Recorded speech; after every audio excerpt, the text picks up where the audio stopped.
Good evening, folks. Welcome back to the latest installment of our fan-driven review series, the FANdalorian. Boom. What's going on, Galaxy? Not too much. We're diving into the latest episode of the Disney Plus series, The Mandalorian, with all the Easter eggs and lore connections that you've come to know and love.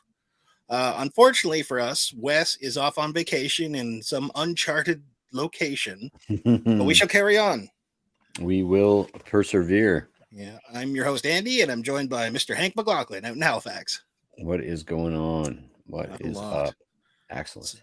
So, opening thoughts on this episode? It's weird to have 1/3 less beard. Is that the formula?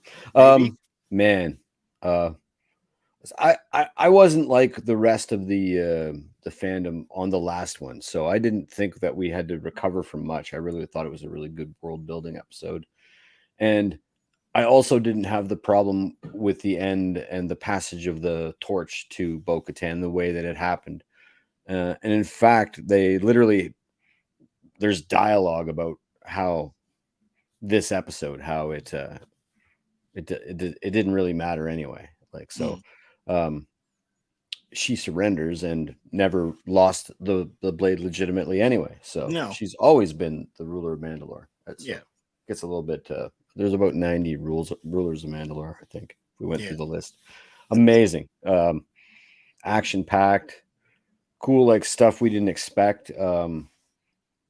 A couple new action figures gonna spring up out of this one. At least 3 solid ones for sure.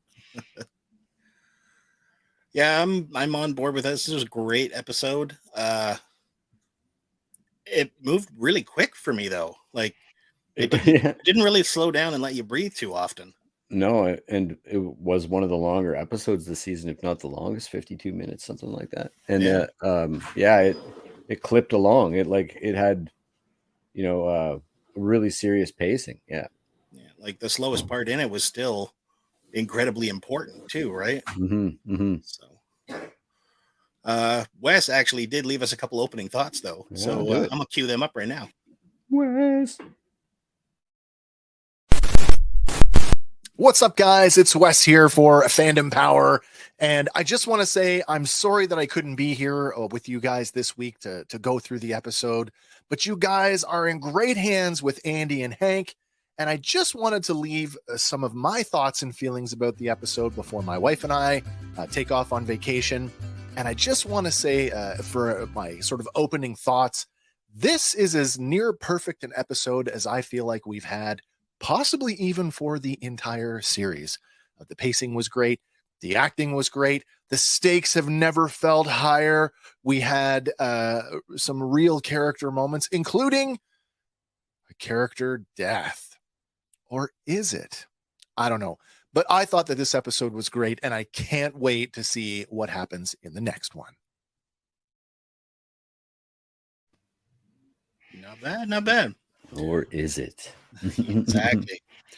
Before we go too far, though, is it that time again? Oh, it could be. Well, let's let them out. Did they leave you the key? They left me the key. Oh.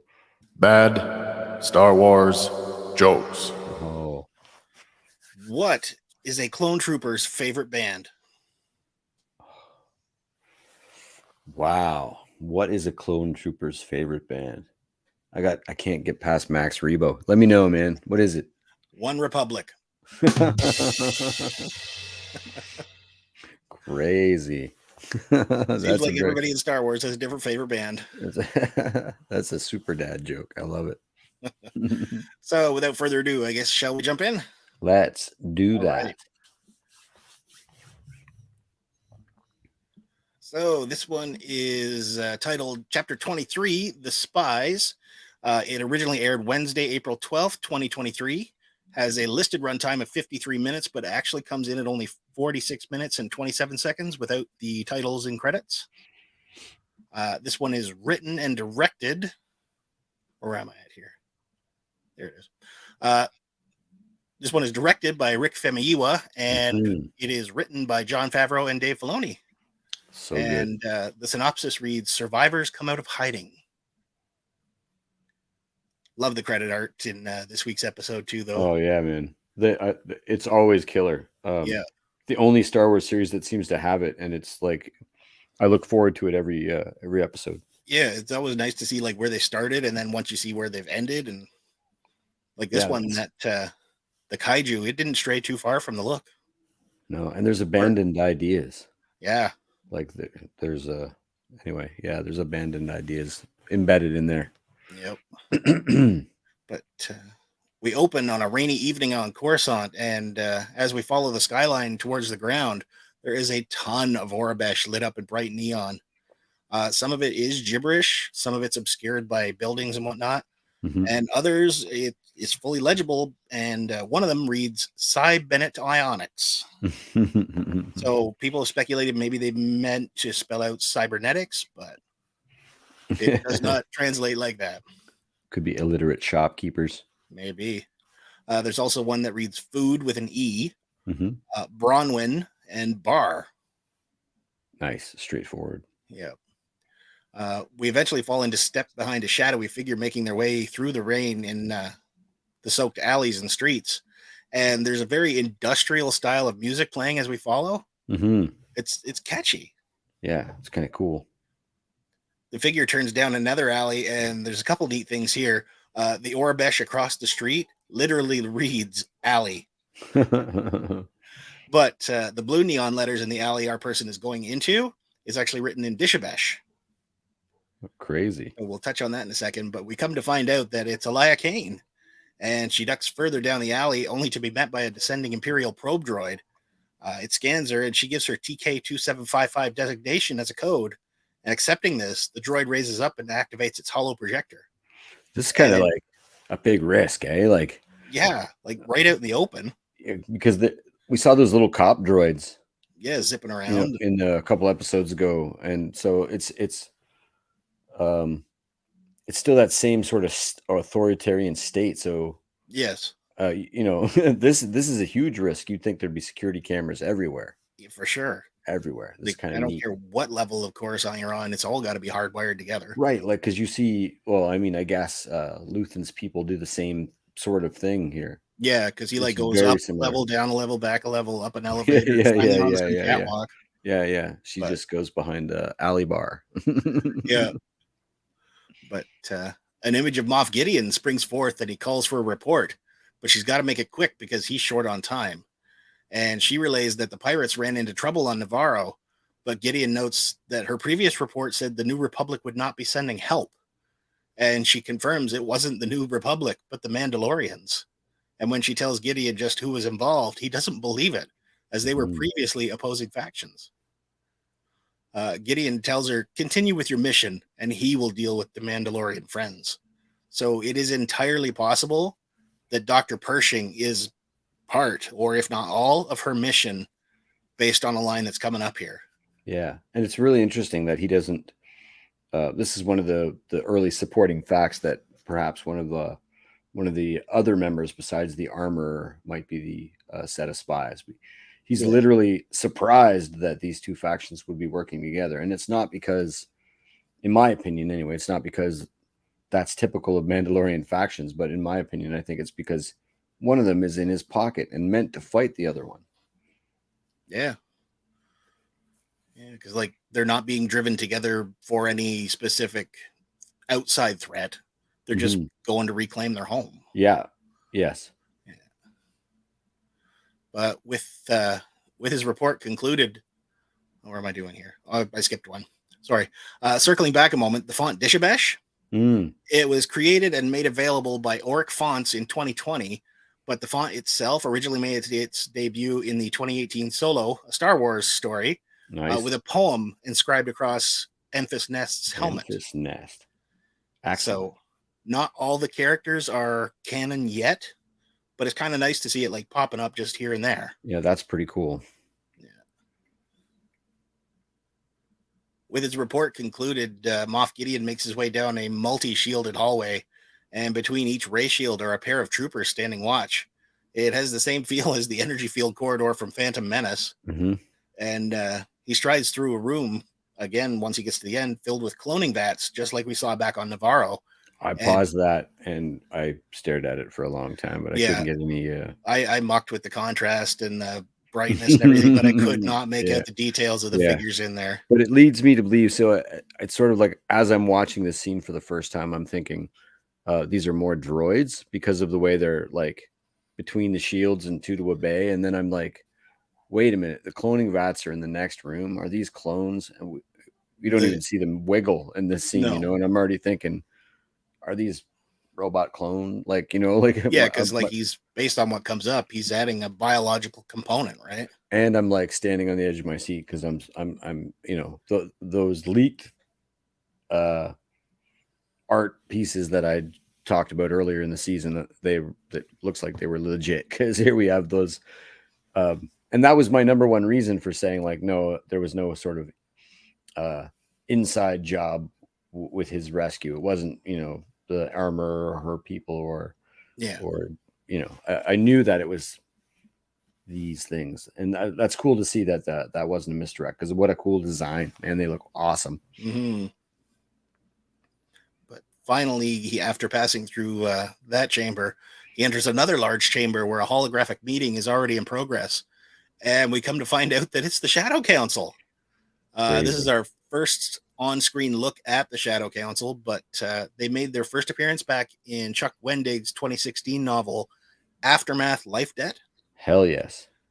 And back then it would be Gallius Rax who would form the Shadow Council using Grand Admiral Ray Sloan, but Sloan would eventually kill Rax, and he would give her a final order or a final wish to take his place. And she does. She grants his final request, and she takes up his position in bringing about the new empire.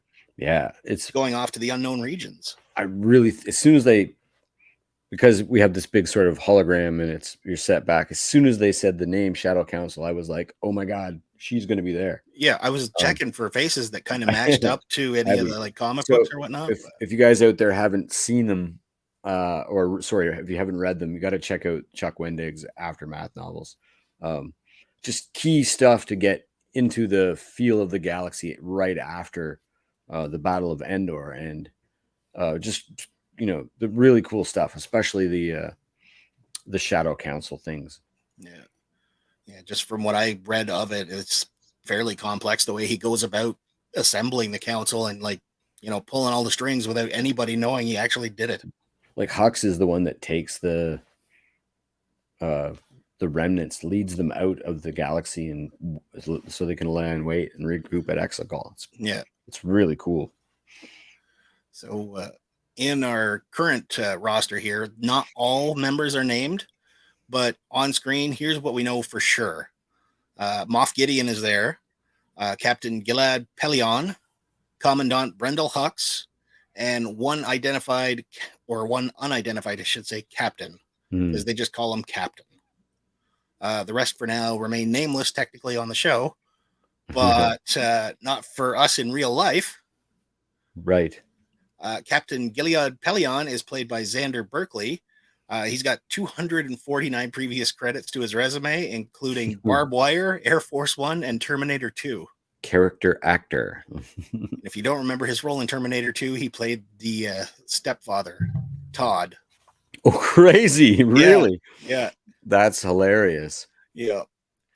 Next up, we have Commandant Brendel Hux, played by Brian Gleason. He has 43 acting credits, including Snow White the Huntsman, Logan Lucky, and the Hellboy reboot. He also happens to be the brother of Domhnall Gleeson, who played technically his son, General Hux, in the sequel trilogy. Call me Uncle Daddy. Our only partially named warlord captain is played by Johnny Coyne, and this marks his first major acting role. He's done some roles in some short films and whatnot, but he's hit the big time. Our next unnamed warlord is played by Jodie Long. She has 74 previous acting roles, including Shang-Chi, Splash, and RoboCop 3. Oh, nice. Yeah, so she's been around for quite a while. The next unnamed warlord is played by Hemke Madeira. He's got 77 previous roles under his belt, including roles in Spider-Man Homecoming, Rango, and the Showtime original Weeds. Unnamed warlord number 6 is played by Marco Khan. He's got 79 previous credits, including Iron Man, 10,000 BC, and Pirates of the Caribbean, Dead Man's Chest. Crazy. Warlord number 7 is played by Imelda Corcoran. I hope I pronounced that right. Yeah, if not, I'm sorry. She has 25 previous credits, including Falcon and the Winter Soldier, Agents of S.H.I.E.L.D., and CSI Vegas. Wow. And our last unnamed warlord is played by Ron Batitela. He has 71 previous acting credits, but also 60 previous additional crew credits. So he's working on both sides of the camera. Nice. But he's Always love that probably stuff. best known for his voice work on Call of Duty Vanguard as Carver Butcher. Oh, crazy. Yeah. So Captain Pelion, could we talk about that for a second? Yes, that's. I mean, there's some Huxes there to talk about too, but man, hey, there's a Hey, comment. there we go. Good evening, TJC. What's up, man? So if you haven't read, so we're all about the novels because we're really dipping into some legend stuff tonight. I guess actually the Aftermath novels are canon, but if you have not read the Heir to the Empire novels, stop what you're doing right now and go read all 3 novels. Don't go to work tomorrow. Don't just read all 3 novels tonight. Consume. Pop some pills. So Gilead is Thrawn's left-hand man. I mean, if you've seen Rebels, obviously you know who he is, and he was on the bridge of that Star Destroyer when they jumped with the Purgles. So if he made it out, he's out. Yeah. At least, like, if I'm wrong, correct me, guys, if you know different, but I'm pretty sure he was on that Star Destroyer when the Purgles jump in the finale of Rebels. If you've never seen Rebels, I'm working my way through it. Why are you watching our show? Amazing. Just really super cool to see that character. Like I said, I didn't think we'd see Thrawn, but we're so Thrawn adjacent. It's if they show us Rock, we're I'm just going to go crazy. Yeah. So here we start off, and Captain Pelion is telling them they need to show no signs of strength. And another member, the guy referred to only as Captain, notes that the hyperspace lanes are ripe for plunder. But Pelion admonishes him, stating that it's gathering too much attention. And another warlord cites that there are still people loyal on every planet in the galaxy to the Empire. But Captain Pelion, he insists that Grand Admiral Thrawn's return is imminent, and it will give time for Commandant Hux to deliver on Project Necromancer.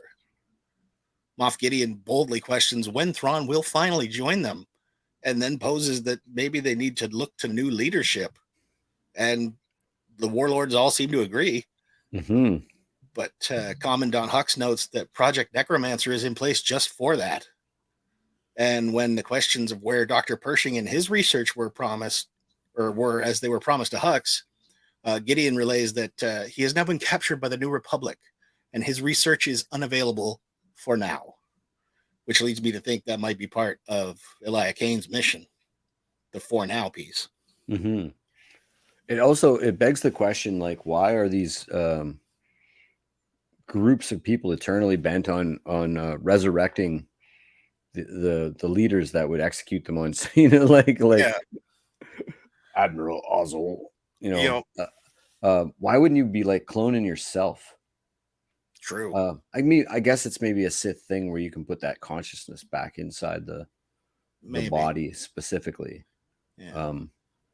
But he's definitely, if you played the Battlefront games, there's some story about Operation Cinder and things like that. Like, he actually sent droids programmed with his final message, like, do this, go here, do this exactly, regroup here, wait for Thrawn there, like that sort of stuff. So he was, even after death, controlling, pulling the strings. But it just makes you wonder why you wouldn't, if Gideon feels he's the most competent person there, like an army of himself. Yeah. At work, I wouldn't clone anybody else but me because I'm more competent than they are. But at the same time, if you knew how you were, would you clone yourself knowing you might go against yourself? Right. You might usurp yourself. Yeah. Your clone could become too ambitious, but That's a good point. Hux then tells Gideon that he heard Pershing was being held on Navarro, where Gideon was conducting his own cloning experiments. But Gideon shuts him down quickly, citing that an obsession with clones goes to Hux, not himself. So I guess we're ruling out that the stuff on Navarro had anything to do with cloning the Emperor. I see. Again, I know that there's a little funny rumor going around, but I joked pretty heavily during the episode with the crone that I thought it was the Emperor or could have been Maul or another, a failed experiment type. And we even thought about Grievous, but it makes so much more sense now in terms of a few things. Like, so if we can pull from Legends and say, okay, this is canon now, this event is canon, then we can also pull from things that George Lucas just said in interviews and make those things canon. Like when he said Darth Maul was meant to be the big bad guy of the whole thing. Yeah. That was always his intention. And so even though we see Kenobi kill him outright in a noble sort of death. Yeah. At the end of Rebels, it'd be nothing for, them to try to bring him resurrect him. And so if they're always trying to resurrect their leader, they're factioning up too. So there's a group trying to resurrect the Emperor, but there's a group of Mandalorians, like that faction of the Empire that was loyal to him, mucking around trying to clone him. And there's a good chance that that's a failed clone of Maul down in that in that pit. The mines of Mandalore. It just makes more sense now, seeing his helmet, putting all those little pieces together. I was like, wow, I was only joking, but but if you're gonna go that way. But Gideon then, shifting attention away from himself, he notes that they all have to scrape and claw for resources while they wait for the grand plan to take shape. While Hux and Pelion, they're amassing countless resources and equipment which should be shared. And Hux notes that they've already received Gideon's request for 3 Praetorian guards, reinforcements for the TIE Interceptor Squadron, and TIE bombers.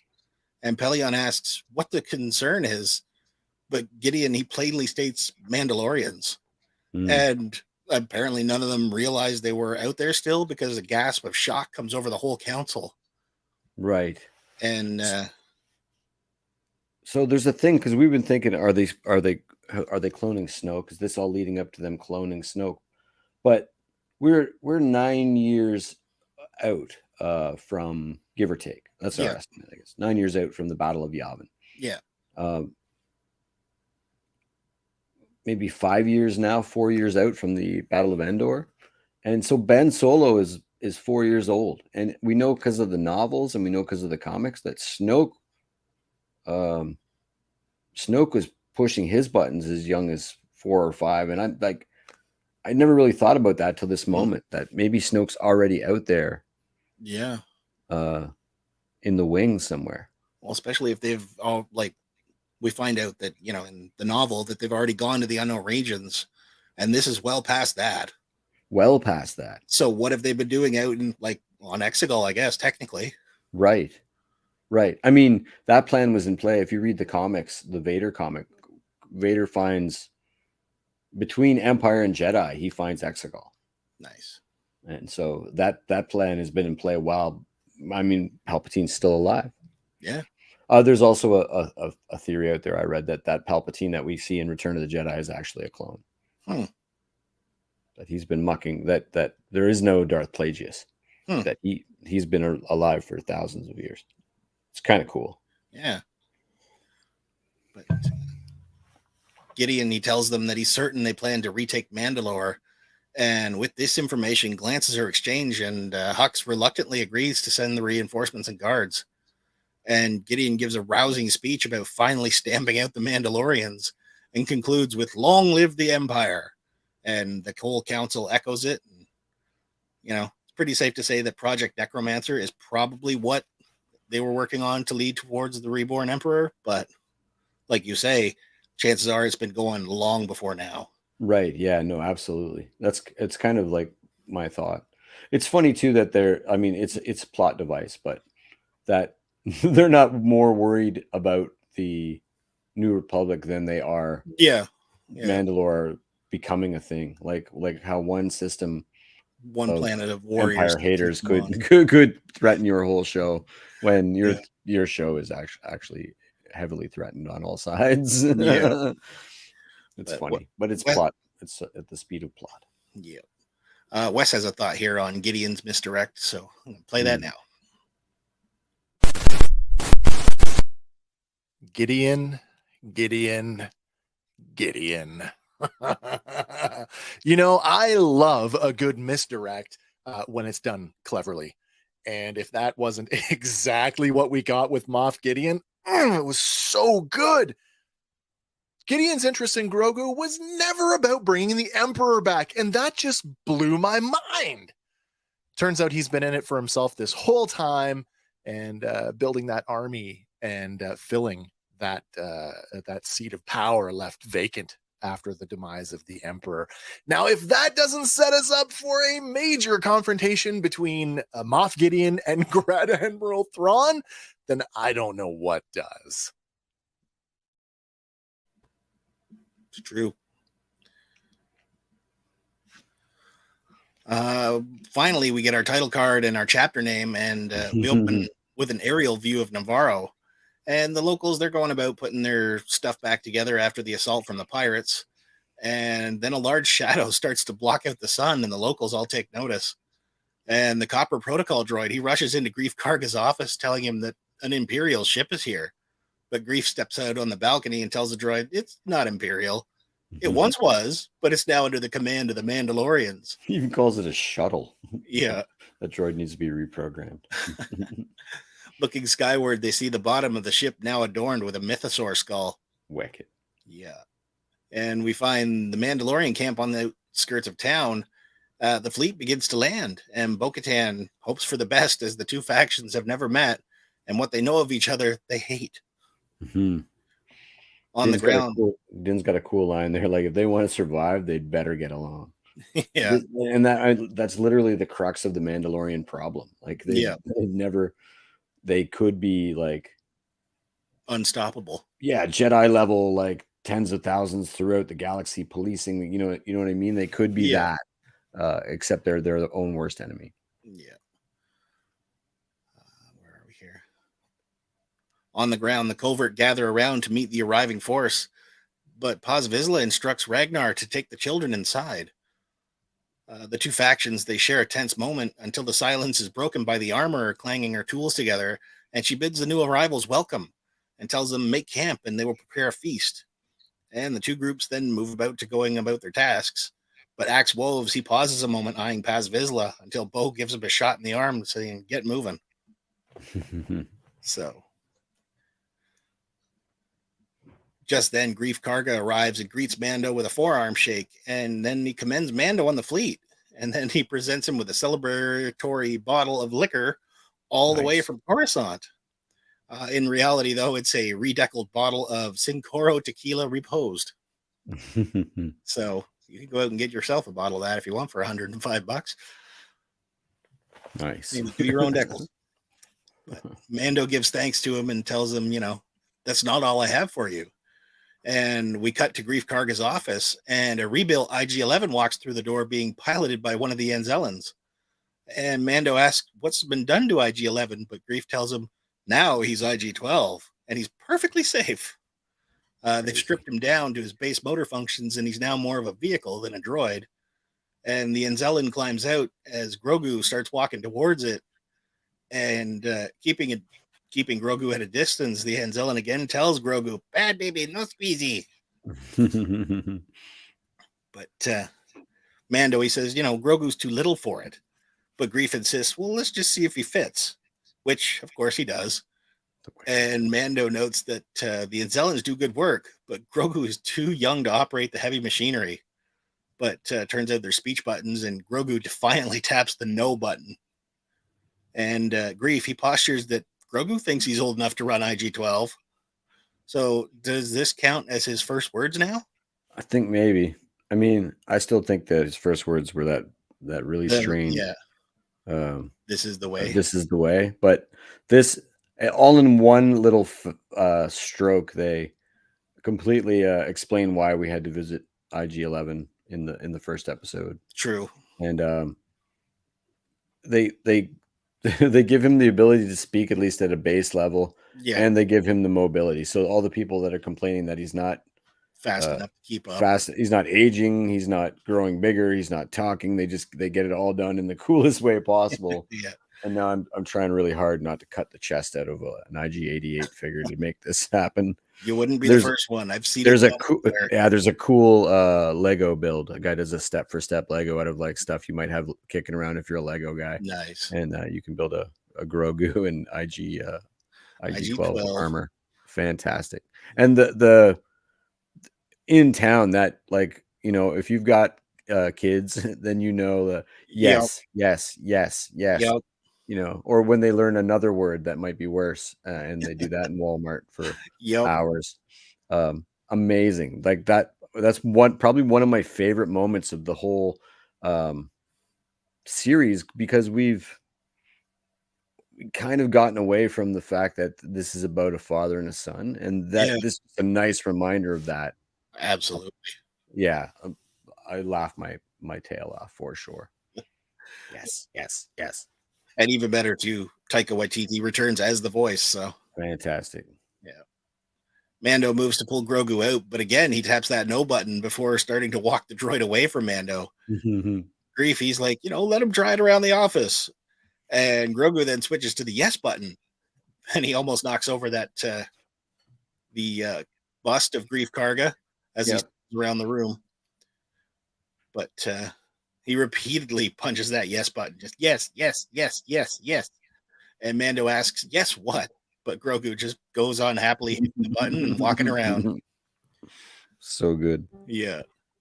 Later on, we find them walking down the street, and Grogu is still hitting that yes button. And he veers off and proceeds to pick up a box of treats, possibly Mantel mix or maybe a Navarro version of it. That's what I'm thinking. But yeah, he just grabs it and starts chowing down. And Mando, he takes notice and takes it away from him, paying the vendor for it, only to have Grogu snatch up a Maileron. And in the most brat-like moment so far, Grogu holds the fruit out of reach while hitting the no button. No. That's wicked. But still getting the hang of it, he squeezes the fruit too hard and it ends up squirting all over the Tarsant vendor. And again, Mando pays him, and Mando tells Grogu, this isn't working for me. So good. So before we cut to nighttime at the Mandalorian camp, Wes does have a thought on Grogu here.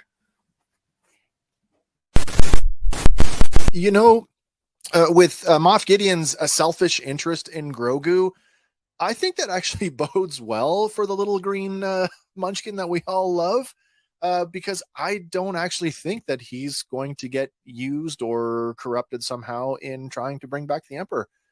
I actually think there's a good chance that means we can see this character evolve and develop, and maybe even come back in a future Star Wars project like the new Jedi Order film that was just announced last weekend at Star Wars Celebration. Maybe. Kill me. But anyway, two Navarro Reptavians are being roasted above a fire as the two factions sit divided eating their food. Some people online had speculated maybe these were the flying reptile birds from the other planet. But when you zoom up on them and compare them to a Reptavian from Navarro, no contest. That's what it is. Absolutely. Hook beak and everything. Yeah. Plus, I can't see them going to all that trouble to capture the three babies just to, just eat them. Yeah. But Bo-Katan stands and addresses them all, and she notes that Mandalore is not cursed, but the bombings have awakened some things that lie dormant. And though they can't get a reading because of all the interference, she proposes they move the fleet into position above Mandalore and send down a scout party to find the Great Forge and secure it. She then calls for volunteers from both tribes, but most of them kind of like hang their head and avert their gaze. Of course, though, Din Djarin rises and pledges to go along with Grogu, and Grogu rises and gives a little nod to Bo, and she gives him an approving nod back. Koska Reeves then rises as well and pledges to go, followed by Axe Woves and Yep. I think it's yeah, when we get to there at the end, I think I have a theory, and it might jive with some of your theories there too. All righty. Yeah. A whole host more of Mandalorians rise, and then finally the armorer steps forward, pledging to go as well. And Lauren asks, "Are they eating the baby birds?" No, it's the other animals, the ones It's that the tried other to steal Grief Karga Yeah. when the baby healed him. Do the magic hand thing, baby. Red Swenson says, "And my bow and my axe." Yeah, we're Lord of the Rings and tribing up here, forming the fellowship. Couple red shirts. You know something's bad's gonna happen. Yeah. 9 people you've never seen before said, "I'll go." Now, somebody did pose a question that one of the guys that stands up sounds an awful lot like Ewan McGregor. Mm-hmm. Is it possible he got another uncredited role? Maybe. I don't know. Then there was the joke that if that is if Corky is his illegitimate child, maybe it's Corky. But the one character the internet is calling Corky is quite young. Corky would be in his 40s here. Well, he's hidden under a helmet. So yeah. The next morning, the Mandalorian fleet lifts off from Navarro, and we catch up with them coming out of hyperspace over the stormy surface of Mandalore. And Wes has a point here. You know, the one thing I laughed about this week was how the Mandalorian fleet practically doubled in size since the last episode. I mean, when we get to Navarro, there's now like 4 Gozantis and like a dozen or more Comric fighter transports. But then I watched the episode a second time, and I couldn't help but notice that when they moved the fleet to orbit Mandalore, there's a number of missing ships. Now, maybe it's nothing. Maybe it's just a simple continuity error, but you have to ask, is there something afoot here? Maybe. My question would be, how many of those ships are actually hyperspace capable? Yeah, because we know what the Gauntlet is. We would assume like the big cruisers and whatnot, but I mean, they could have been on board too, and you could probably store a couple on a Gozanti. My thing was they probably picked up a few of the, groups along the way. Yeah, like, sort of like they were ringing in the. Yeah, because if they had the main chunk of them on the Posh planet, who knows what other missions some like smaller groups were out on at the same time, right? Yeah. But the moon of Concordia hovers in the distance, and Bo-Katan's ship breaks away from the group en route to the planet's surface. In the cabin, along with Bo, Grogu sits in IG-12, and the armor sits patiently. In the rear hold, the rest of the volunteers are all strapped in, ready for deployment. And diving through the stormy clouds, the turbulence shakes the ship. And eventually they do break through the clouds, and the surface of the planet becomes visible. The bottom bay doors open for the drop troopers to take in the sight. And Paz Vizsla, he remarks how the devastation on the planet is worse than he thought. But Axe turns and tells him he was there when it happened. And standing at the front of the bay, Din Djarin surveys the volunteers before moving to the bridge and letting Bo know they're ready. She hits a switch and the Mandalorians all deploy. And free falling until they're clear of the gauntlet, the Mandalorian drop team is such a great visual here. Oh, man. They fall towards the planet before igniting their jetpacks and landing in a closely knit formation. And they scan the surrounding area for any signs of life, and Axe Wolves confirms it with his helmet visor, and they give the clear for the ship to land. Bo brings the gauntlet in for a landing, and on the bridge, the crew depart. As Bo departs from the ship, she tells them that below where they're standing lies the ruins of the capital city. But she intends for them to scout on the surface and find the Great Forge. And once it's secure, they'll bring down the rest of the fleet. And with that, they move out. Crazy. And they all land like Din Djarin doesn't. They all land expertly. Yeah, they've had their training with the jetpack. A short while later, we find our scout party walking across the ruins of Mandalore, and green spires of rock jut upwards from the ground. They walk 2 by 2 with Din Djarin and the armor at the back, and we just kind of start flashing forward here a bit to, skip the Hobbit part where they're just walking and walking. Mm-hmm, mm-hmm. So A short while later, Din brings the party to a halt, noticing something on the horizon approaching. And it turns out it's a large land vessel equipped with multiple sails. Wicked. And yeah, it's kind of like Waterworld-ish if they were on water, but Yeah. Instead, they're on glass. yeah. But the scout party assumes a defensive position as the land boat slows down. And from the boat, someone calls out, "Do you have food?" And Bo responds that they do. And another from the boat calls, "You wear the crest of the Night Owls." And Bo responds again, "I should hope so." And the armorer is the first to notice that the people are on the boat are also Mandalorians. One calls out, "Is that the voice of Lady Bo-Katan Kryze?" And she replies, "It is."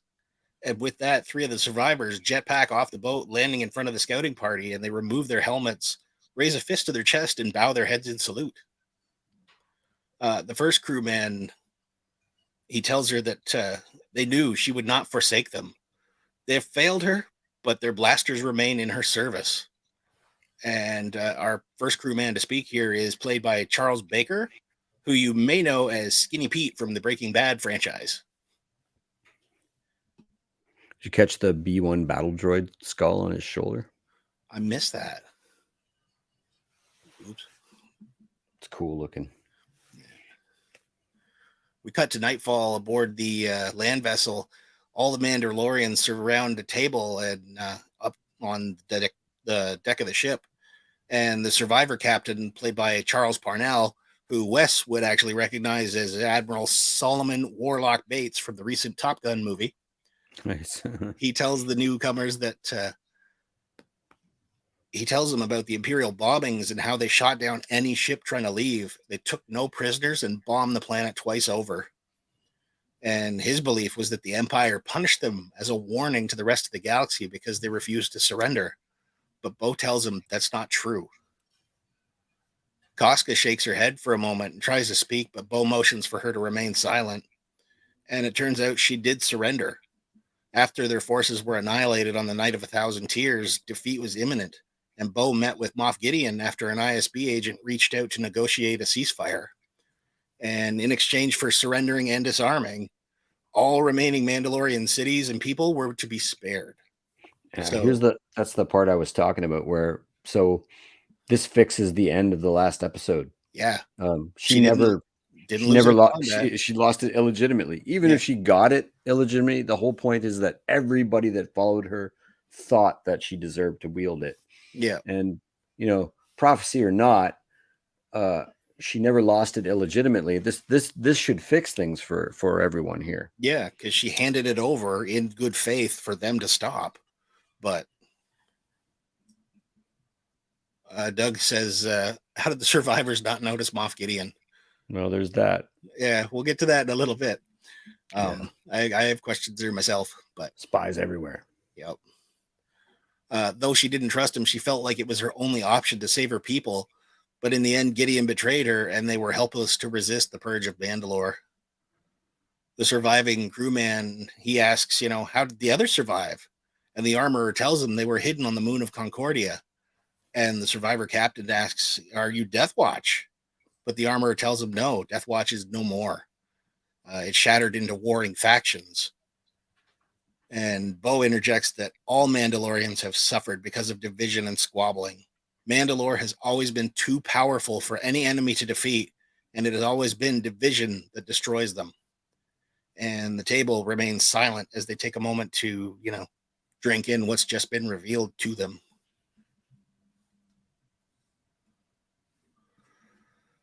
We cut to later that evening, and Bo-Katan stands on the bow of the ship silently, and Mando approaches her and confides that he had no idea. He was taught that everyone but them had forsaken the way, that Bo-Katan was selfish and uncaring, but now he understands. But Bo tells him he's right. She was selfish, and that is what this has wrought. Mando steps in closer and postures that they'll rebuild it. For thousands of years, they've been on the verge of extinction, and for thousands of years, they've survived. Bo turns to face Mando and tells him that she doesn't know if she can keep everyone together, and all she has to do it is the Darksaber to unite the people.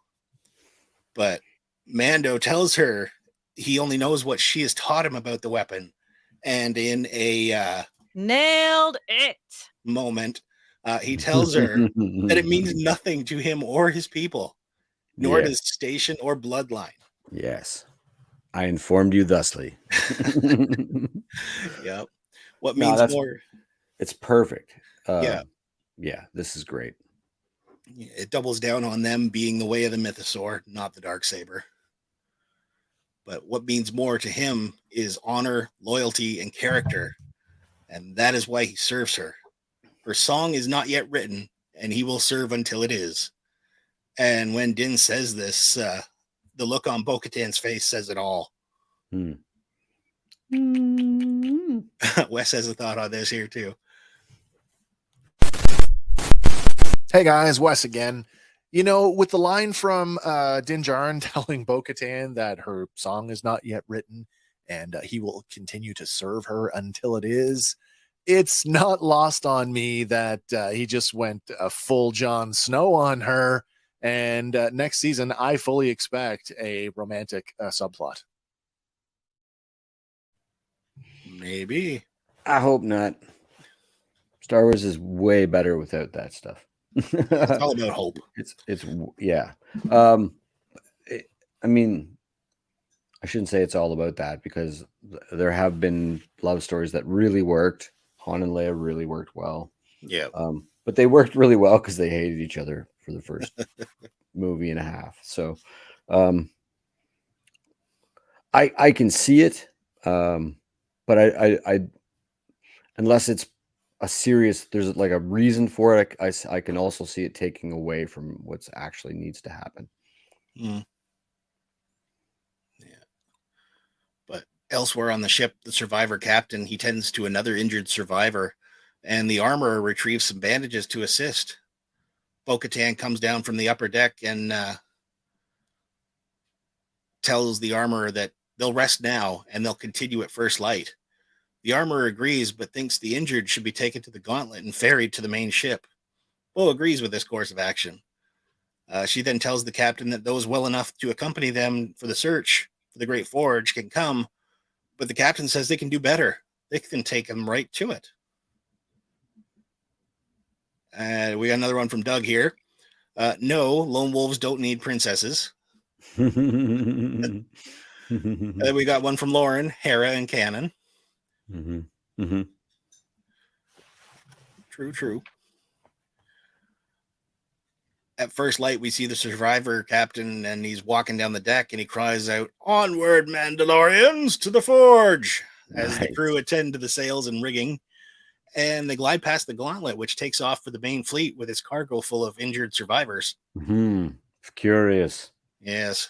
Curious that she would leave now. Curious. Considering how enthusiastic she was about seeing the Great Forge. Right. Like, we're almost there. I'm yeah, going now. I'll be back. But the ship glides across the glassy surface of the planet, and on board, the various Mandalorians mingle. Paz Vizsla engages in a almost chess-like game with Axe Wolves, and Paz makes a move that Axe disagrees with, and then Axe accuses them, saying these primitives make up their own rules for everything. But fully offended, Paz stands up and unsheathes his vibroblade and demands that Axe either submit or fight. And by now, all eyes are on the pair, and Axe turns to Casca and says, "Can you believe this?" before activating his jetpack and launching a well-placed knee right into the helmet of Paz Vizsla. He knocks his much larger opponent backwards and then pulls out his own vibroblade, and the two circle, slashing and punching. Din asks Bo if he should intervene, but she tells him neither side is allowed, and the fight continues, and it's Paz gaining the upper hand, but a furious Axe Wolves moves in for a lethal strike, and Grogu in IG-12 grabs both of them, separating the two, and he starts slapping that no speech button. And this is enough. The two men calm, they put away their weapons and go their separate ways. And Bo remarks to Din that he has taught his apprentice well, but he replies back, "You didn't learn that from me," before giving a nod to Grogu, who returns the nod back. So even with the speech button, he's getting more communicatable. So High above land, the gauntlet finally emerges from the clouds, and the armorer radios to the fleet that she is inbound with survivors. And the fleet captain looks a little shocked at the notion of any survivors coming off the planet. Right. But below, the land ship skates across the landscape, and one of the Mandalorian survivors monitoring it through quadnoculars, he notices there's movement in one of the mountain ranges up ahead, and he alerts the crew. The mountain starts to heave and rise, and all the Mandalorians take notice now, donning their helmets. And soon a monstrous creature covered in trinitite rises out of the ground. The helmsman tries to veer the ship away, but a large spiky tail rises from the ground to strike at them. They call to abandon ship, and they scramble. And as at odds as they were a couple minutes ago, Paz and Axe are the ones that grab IG-12 and jet Grogu off to safety. Get him out of here. Yeah. The tail strikes, causing a massive explosion and the destruction of the ship. And some of the Mandalorians are knocked out of the air. And Wes has got a thought here. I loved the Trinitite kaiju monster with all of the glass shards sticking out of it. Absolutely loved it. I thought it was terrifying. And even if it wasn't, this monster is awesome because now we have something for the mythosaur to chew on. True. A realisaur. Yeah. Landing nearby, the Mandalorians regroup and make for the cave as the ground shakes and rumbles. And inside, the survivor captain tells them that they're not too far away from the forge and they should go deeper underground, which they do. Again, he's the one that told them go under. Making their way further in, Din asks where they are, and Axe removes his helmet and tells them this is what's left of the Great Forge and how the fires went out with the bombings. Paz asks if they had lived there, and Koska responds, yes, they all did. But the survivor captain interjects that some never left. And they survived by migrating along the surface until the war ended. Some tried to explore the underground, but none survived. So just then, Mando, he notices the sound of oncoming jetpacks, and Axe questions more survivors. But no, it is a bunch of white armored jetpack troopers coming into view, and it is clear these are not Mandalorians. So everybody dons their helmet and takes position just as they begin taking fire. And as blaster fire bounces off the Imperial troopers' armor, they quickly realize that all these troopers are wearing Beskar. Crazy. Yeah. Realizing they are pinned down and outnumbered, Din yells that they need backup. And Axe, he offers to make a run for the fleet, but Bo tells him it's too risky. Also curious. Yes. Very curious. He flies so they're picking them off like they're ducking and dodging and weaving, and these Imperials are actually hitting their targets. Yeah, these are not your run-of-the-mill stormtroopers. And they're doing very well, and he flies through a group of them, and they don't shoot at him. Yeah. Lauren says they come in like Concord Dawn. That's very true. Yeah. But it's Paz who notices that break in the ceiling and offers cover fire. And plan in place, Axe rockets upward as Paz takes out a handful of troopers. And another group of troopers advance on their position and open fire. And Bo and another trooper move to take an injured Mandalorian to cover. But she ends up taking a shot in the chest, which staggers her, but she continues to return fire. Another wave of troopers arrives, and they begin to flank the Mandalorians. But one trooper gets caught around the throat with a wrist lasso and lets out a choking sound as he's dragged upward. So these are not droids. There is definitely a humanoid component inside that armor. Heavy duty, yeah. Yeah. I need this action figure so bad. Wes has got a thought on these new jetpack troopers. Hey guys, Wes here again. About these new jetpack troopers, or at least their armor, do we think that these guys are just an evolution of the troops that served under Gar Saxon? Maybe. Yeah, almost 100%. That's kind of what I was thinking. The question, I guess the cooler question is yeah, it's the upgrade. I think the cooler question is what's under the helmet. Yeah. And I think that's what we saw. Unable to get the resolution in the VATS. Yeah. That I think that he's definitely building his own Filling it clone with helmet. those. Yeah, and the big question is who's under there. That's super cool. So they continue to exchange fire, and finally the troops start dwindling at the constant fire of Paz's heavy blaster, and they start to make a retreat. But Bo calls out for an advance, and they begin to chase down the troopers through a newly constructed hallway. And Mando looks to Grogu and tells him, "You've got to keep up now." And Grogu nods.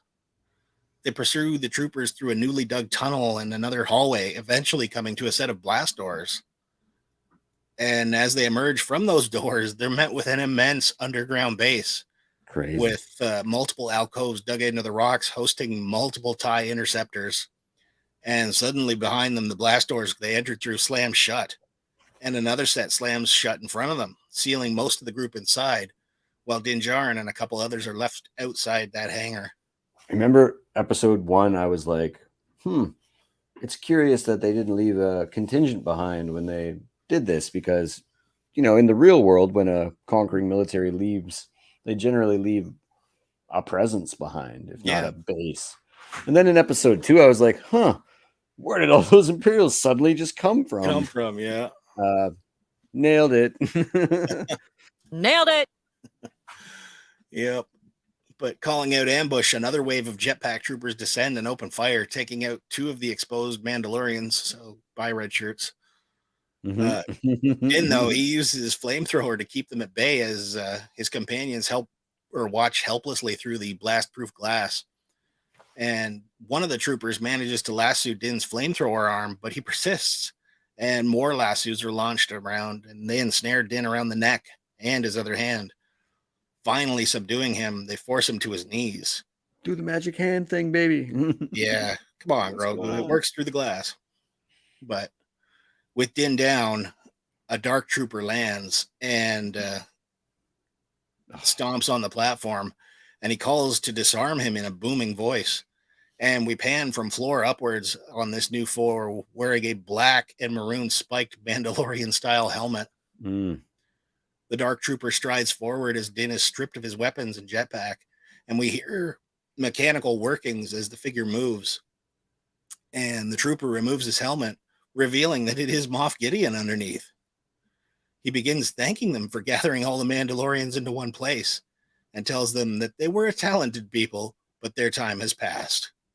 And he offers them like a twisted notion of comfort that Mandalore will live on in Gideon. Thanks to the planet's resources, Gideon has created the next generation Dark Trooper suit, forged from Beskar alloy. And the most impressive improvement is that in it is him. There's a good distinction. We got into this in, I think, last season too, that there is an inferior version of Beskar. Yeah. Something that's been cut down with something else. That's exactly what an alloy is the raw material cut with something else. So now Doug says Moff he is the upgrade. Maybe, but the Beskar is inferior. So he looks cool. I need this action figure too. Real bad. And those horns, man. So are they horns or are they just like points for a crown? They feel horny to me. They consider it, yes. The scheme, the color scheme, everything is like coalescing here with especially knowing that like we had gotten into a couple episodes ago, Maul is technically still on some subtext that Maul is still technically the leader of Mandalore. So there could be loyal to him, loyal to their faction of the Empire, trying to, like this. I know there's some cool, crazy stuff going on here. So but Gideon, he continues on that all societies bring something, the cloners, the Jedi, and even the Mandalorians. And by aggregating the best of each, he intends to create an army that will bring order to the galaxy. And then suggests that since they have the element of surprise, it's time to take the Mandalorian fleet off the board, and he gives the order to launch the TIE interceptors and bombers. and a bunch of commandos rush to their ships as the alarm klaxon starts ringing. Mm-hmm. The tie is ready for launch, and all but assured of his victory, Moff Gideon tells the trapped Mandalorians that in a few moments, the purge of Mandalore will be complete. He then instructs the jet troopers to take Din to the debriefing room, and Bo calls out that she should have killed him when she had the chance. So that's questionable there for me, like a debriefing room. Are they going to take his underwear off? I Yeah, don't know. I mean, is Din Djarin the spy? Yeah, like that's, your mission's over. Go receive your exit strategy. It's weird that he didn't kill him outright. But then there's a theory going around the internet that he's the only one who knows where Luke Skywalker is. And if Moff Gideon thinks that he knows that information, maybe he beat it out. That's a powerful target to nip in the bud, especially if he's feeling auspicious. Yeah. Gideon turns to her with a wide grin on his face and tells her that we have to stop meeting like this. But Bo returns, she'll make sure of it. He then proceeds to tell her that this is the part where she returns the Darksaber to its rightful owner. And then she can tell her people that Mandalore belongs to him. Bo nods to Paz Vizsla, who tells her this is the way. And then the Mandalorians open fire on the blast door as Bo rushes to the back of the room, lighting the Darksaber and proceeding to carve an exit into the rear blast door. So I thought a couple things about this scene were weird to me. I think she's cutting the hole in the wrong direction. Maybe. She's got the Darksaber, and all the best fighters are there. I feel like she should be cutting the hole towards them, especially when we see Paz Vizsla pretty much even the odds and then be overwhelmed for sure. But so it's a strange decision to run instead of to move into combat when I guess into combat is why they came here. Yeah. But at the same time, like not knowing how wide and how deep this facility is, right? And knowing how long he's had to build it. Technically, it might be the right idea to go the other way and go get the rest of your guys. But, yeah, it's definitely a 50-50 call. Yeah. I roll the dice the other way if I'm that character, but maybe I die. So, yeah. Maybe. Yeah. But Gideon, he calls for the door to be open and tells the troopers to kill them as he dons his helmet, and then he flies away. So, he's retreating too. Yeah, that's classic arch villain stuff. Yeah. Combat is beneath me, even though I'm decked out for combat. Finish them off. I'll be in my room. Right. In the debriefing room. But Wes has a thought here on Gideon's new suit, so I'll play that. Hey guys, Wes again. Now, I've been saying for quite some time that I think that Moff Gideon might actually be a Mandalorian himself. And while that's still undetermined, there's no denying that this new Dark Trooper suit that he's come up with is heavily inspired by the common design aesthetic in Mandalorian armor. But at the same time, it's still very, very Imperial because of that undersuit. That undersuit, that padded undersuit is so much like Vader's undersuit that it's this like kind of Frankenstein melding of the two design aesthetics, which I really love. But there's another small detail that I love even more. And that if you had to listen for it, the sound of the servo motors moving the limbs every time Gideon moved. To me, it sounded almost exactly the same sound effect that they used in RoboCop to make RoboCop move. And to me, that is so cool. Yeah. Moff. It certainly augmented that, that way a punch from him now would be, packing a whole lot more. Yeah. And I mean, you can almost see a place where he's going to wield the sword wearing that versus somebody not wearing that. The question of when he was wielding the sword, was he having trouble? And is this upgrade enough now that, it shouldn't affect him anymore? Oh, I mean, it's very possible. But he certainly looks cool. Yes, he does. But as the door slides upwards, the jet troopers are met with a barrage of fire coming from the Mandalorians. And Bo finishes her cut and kicks out the metal door, calling for the Mandalorians to move out. But Paz Vizsla, he continues to unload on the troopers, calling for them to fall back, and he'll cover the rear. With everyone through the hole but Bo and Paz, she calls for him to retreat, as they won't leave without him. But wave after wave of commando come in and continue to land, and Paz slams a control panel, sealing the front blast door, telling her, "Go, there's too many." Second Well, silly sort of thing going on. So if we are going out the back door, he just roll goes under. with them. Yeah, hit that thing and roll under. Off you yeah, go. like you're not buying them that much more time by dying. No. Except now they have all the time in the world, and you're not there with your heavy gun. Yeah. Yeah, I don't know. And then it does beg the question. I said it in the chat. What happens to a foundling when their sponsor dies? Yeah. But here, Bo cries out no, and Paz simply says, "This is the way," before turning and blasting down trooper after trooper. Bo watches helplessly as Paz takes on the entire force himself before turning and retreating through the hole.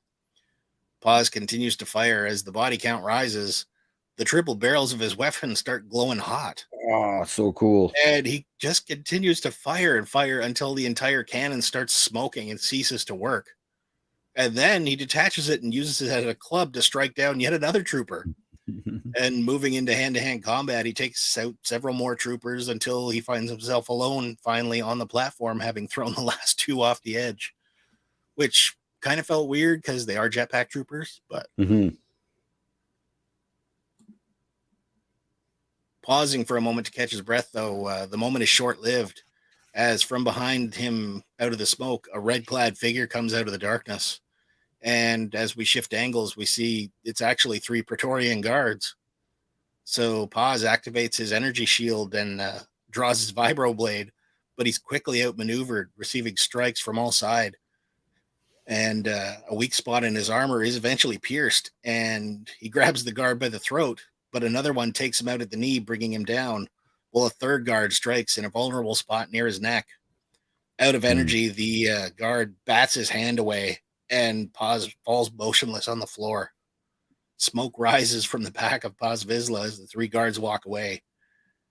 We cut to black, and it appears we just witnessed the death of Paz Vizsla. Crazy. Also, the another set of leaked concept drawings proved to be true with the I guess they're calling them right. They're not pulling any punches. The Praetorian Guard, which is what they were called. The Snoke's Praetorian Guard. Yeah. They look awesome. I mean, it's sort of the natural. They have that hybrid. They have that Legends Mandalorian helmet look. Yeah. And then they're like sort of the natural evolution of the Imperial Royal Guard. Yeah. Now, some people pointed out this week that they had issue that, the dark saber couldn't pierce Beskar, but these purple glow sticks can. They seem to be like hitting him in the soft. They're definitely going for spots where it's not Beskar covered. Yeah. So I can. And he does. I mean, he's going toe to toe with them for a minute, but they overwhelm him for sure. Yeah, I mean, considering it's funny that they're for a while now. Yeah. And you got to. Are these the same Praetorian Guard that eventually get cut to ribbons by Kylo Ren and maybe and Ray S word Palpatine. That's right. Wes does have a question here though, so I will play that now. So with the apparent death of Paz Vizsla, there's a question of what's going to happen to Ragnar. Now, that is if the show even bothers to address it. But if they do, I have a couple of ideas where he might end up. So first off, and this one presumes that the armorer is actually not one of the spies referred to in this week's title. I think she makes a great candidate to adopt him, just considering how much we associate her character with Paz. I mean, they both survived the destruction of the covert back on Navarro. We find just the 2 of them living in the sub levels of the ring world. And I just associate those 2 together. Now, part of me actually hopes that if they do address this, that is the way they go. Because like I said before, I do love a good misdirect. And having the armor adopt Ragnar would mean that her character has been written as a sort of double bluff, and she's not actually the snake laying in wait that we've always thought she might be, which works even better if the armor does in fact turn out to be a reformed Rook cast. Here's another idea, though. A couple of weeks ago, I asked if we actually thought that Din Djarin and Paz Vizsla have buried the hatchet. And I think we can say now with some real sincerity that, yeah, they really did. So what if Din Djarin adopts him out of respect for his father? Not saying that'll happen, but I don't think you can rule that out. Also, speaking of sort of the symbolic gestures, just on that note alone, I won't rule out. Now, this is I'm swinging wide here. I won't rule out the idea of Axe Woves adopting Ragnar, especially after what we saw in the chess game per se and the fight that ensued. We're talking about this sort of symbolic gestures and the idea that both tribes are sort of turning towards the middle to find this middle ground. Would that not make a great gesture to have one of the Mandalorians, the native Mandalorians, adopt one of the foundlings from the Children of the Watch to help as a symbol of unity and coming together? I think that could be pretty cool. Well, lastly, there is the proverb, the old proverb, takes a village to raise a child. And I think that actually just kind of fits in with how the Children of the Watch have been living already. So if I had to guess, if the show does in fact choose to address what happens to Ragnar, it may not be the coolest option, but that's probably how they're going to do it. A couple of ideas there. In the end, I agree. I wish Wes was here so that I could argue about the Axe Woves thing with him. He's the bad guy, man. He's the other spy. I'm convinced of it. I'm not convinced that the armor is not still a bad guy. I mean, the bad guys could be more interconnected than we know. Yeah. Especially when I've been rewatching the show, and especially when you consider when we find the armor after the covert is destroyed, she's mysteriously not harmed in any way. Mm-hmm. She doesn't say that the Empire did this. She just says this was the result of the Empire being here. She doesn't say the words the Empire destroyed, killed all these Mandalorians I'm sitting on a pile of. She could have been sitting on a pile of loot. Mm. She's had magic water the whole time. True. And if she's not in league with Moff Gideon, I mean, that's an easy way to get the magic. An army full of people that are outfitted in Beskar armor, and she's an armorer. Mm. There are so many different things that point to her being the bad guy. So if it is a misdirect, it's a big one. But they have been subverting things. I tend to think in terms of what Wes was talking about, though, that it probably will be the village that raises the child. In terms of that, that's probably what happens. Yeah. Historically, when they lose a member, because they lose members left, right, and center. True. Yeah. So, just who is the spy in this episode? Is it really on the nose that it's just TK-2755 Elia Kane? Because she is literally embedded in the New Republic, feeding info to Moff Gideon, and perhaps part of her mission involves either retrieving or eliminating Dr. Pershing. Or is there something far more sinister? Our next unaccounted, like you say, the armorer. She did get herself off planet before the ambush with a bunch of injured survivors. Yep. Were her intentions as pure as they seem on the surface? Especially considering that Moff Gideon is launching his fleet to take out that Mandalorian fleet. There's a bunch of pointies there. Yeah. There's a bunch of pointies. Could it be Axe Woves? He left to go for reinforcements. but is he really going to jetpack into space? I mean, Like, there's no ship on planet to get him off. There's no reason to leave then other to save your own skin, or unless you're in on what's about to happen, because he knows you can't communicate outside, but maybe he knows where the back door to the base is.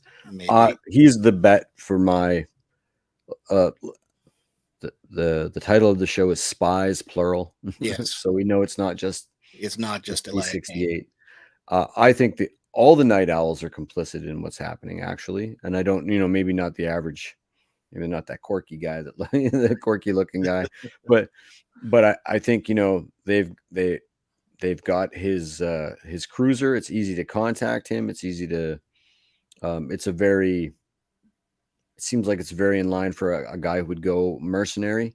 Yeah. Because we know he's got unresolved issues with Bo-Katan taking back his fleet. Absolutely. And we've seen him, go toe to toe with Paz Vizsla. And if he's sold a different story, and here's the important part about him being the other spy, if he's sold a different story, and that's the actual defeat of Bo-Katan by Moff Gideon, then he follows the Darksaber. Yeah.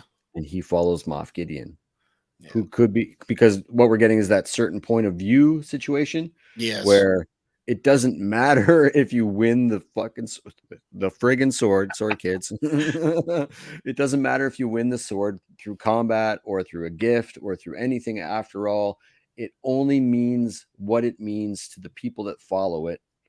And I think that's an important distinction. I think that's an important distinction, that if that tribe, if you will, because they call it a tribe, if that whole tribe thinks that Gideon is still the rightful holder of the sword, no matter who possesses it, they're going to follow him. Yeah. Because that's the other thing. If it is him acting alone, would he really betray Casca and the rest of them from his tribe? I mean, it's hard to say, but we've seen Mandalorians do that before. Unfortunately, we've definitely seen Gar Saxon go mental. We've seen there's another Saxon, actually. It was like his grandson or something. Doug makes a good point here. Why would Moff not take back his cruiser? Look what he has. He's full of Mandalorians. Maybe he's delivering it to him now. Maybe. Yeah. But maybe there's another closer to Mandalore itself theory here, because let's face it, as Doug said, you don't survive on a planet for almost 20 years without noticing the comings and goings of something as large as the construction of a gigantic empirical base. Plus, there's that line he gave in there when they arrived at the Great Forge, how many went exploring, but none returned. Mm-hmm. So just how did he know the location of the Great Forge if nobody ever came back to say, hey, it's down there? No, it's true. Yeah. And the other thing is that, like, Moff Gideon doesn't bat an eye when he finds out that Din Djarin doesn't have the sword anymore. No. That Bo-Katan has it. Doesn't even bat an eye. Like, he already knows. Yeah. So, was he told? Is the question. By right? who? And so my money's still on number 3, because I he could have given him all that information just from the ship, from a private quarters. Yeah. Especially if it's still registered as an Imperial ship.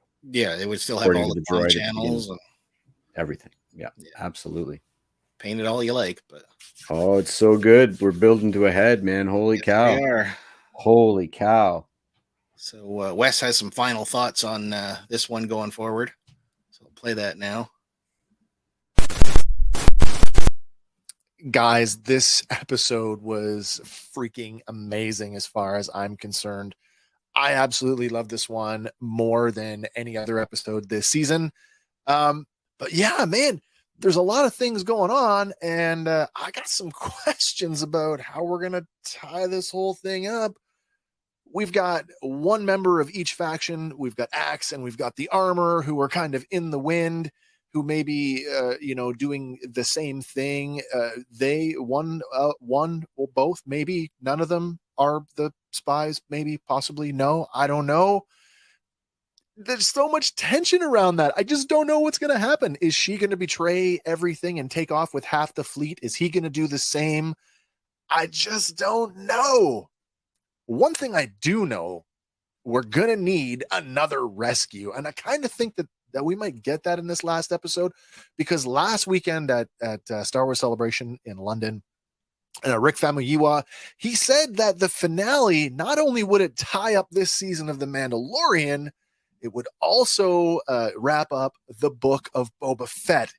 And I think that means that we get another episode chock full of returning characters, namely Boba Fett, Fennec Shand, and Marshall Cobb Vanth. I think they're going to come back.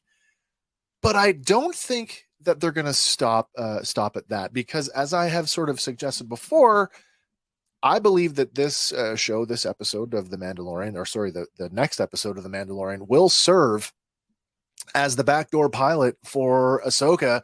And I think our boy, Carson Teva, even though he's been hamstrung by the leadership, he's a pretty motivated guy. And I don't think he's going to sit on his laurels and let what's going on over at Mandalore go unnoticed. And I do think that at the very least, that he and his squad, which is also chock full of director cameos, will show up, including Zeb. Now, if you're going to go that far and have the squadron show up with Zeb, is it that much more to have Hera and Chopper come back as well to serve as that jump off point for our next live action show, Ahsoka? Man, I don't know, but no matter what they do, I cannot wait to see it. But I'll have to wait until I get back from my vacation. Bye for now, everybody. And we were complaining about 3 being too many guest stars. And in the chat, I joked Jude Law, Daisy Ridley, and the ghost of Carrie Fisher too. Yep. I don't know if that. I think that you will see Carson Teva. I think you'll see the 3 directors, and I think you'll see maybe a New Republic fleet, actually, because that wasn't just him disobeying rules. He was on a routine patrol, and he was in communication with the New Republic about what he found. They found Beskar. They found a ship without Moff Gideon.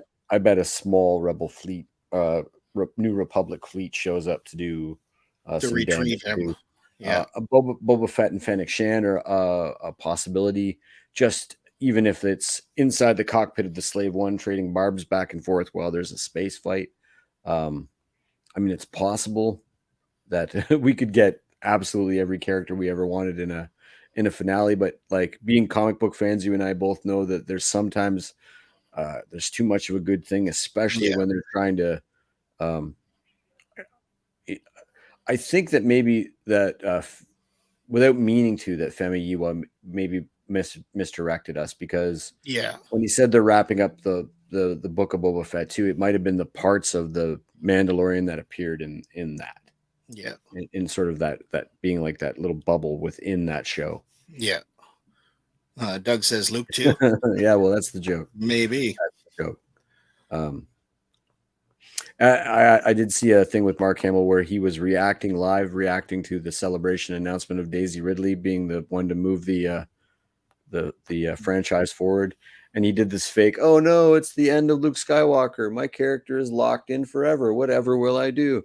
And so you can never discount CG and his willingness to let them do that and just be a voice actor. Yeah, and so you could never discount a green lightsaber going against 3 Praetorian guards.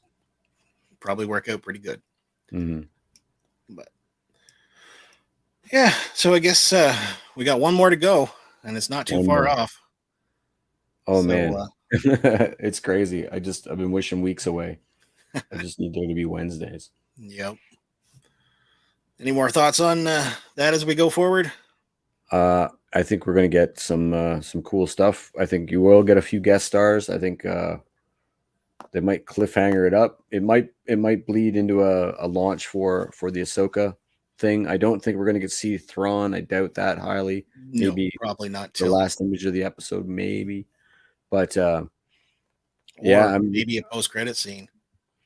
I mean, now we got the opposite of basically season 2, where we have Din Djarin is, and Grogu's on the other side of that. So the way Din Djarin rallies to save, Yeah. we're gonna get Grogu pretty serious about wielding the Force here. Yeah. And I imagine we're gonna get a Mythosaur ride. It's a possibility. Mythosaur ride. Well, they are wandering around down in those tunnels now, so yeah. But so I think that's it for me. Yeah, man. So everybody, thank you for joining us this evening, and we'll be back on Tuesday with another episode of Random Fandom featuring a special guest or two. Nice. And don't forget to like and subscribe, and go check out the merch store. There's lots of great designs there. All that stuff is down there. Yeah. Check us out. But join our Patreon. Poor Eric is by himself, guys. He's getting lonely there. Give him some company. But we'll be back here next Sunday to pour over the exciting conclusion of the 3rd season of The Mandalorian with our breakdown, The FANdalorian. Crazy. Until then, I'm Andy. And I'm Hank. So bye for now. This is the way.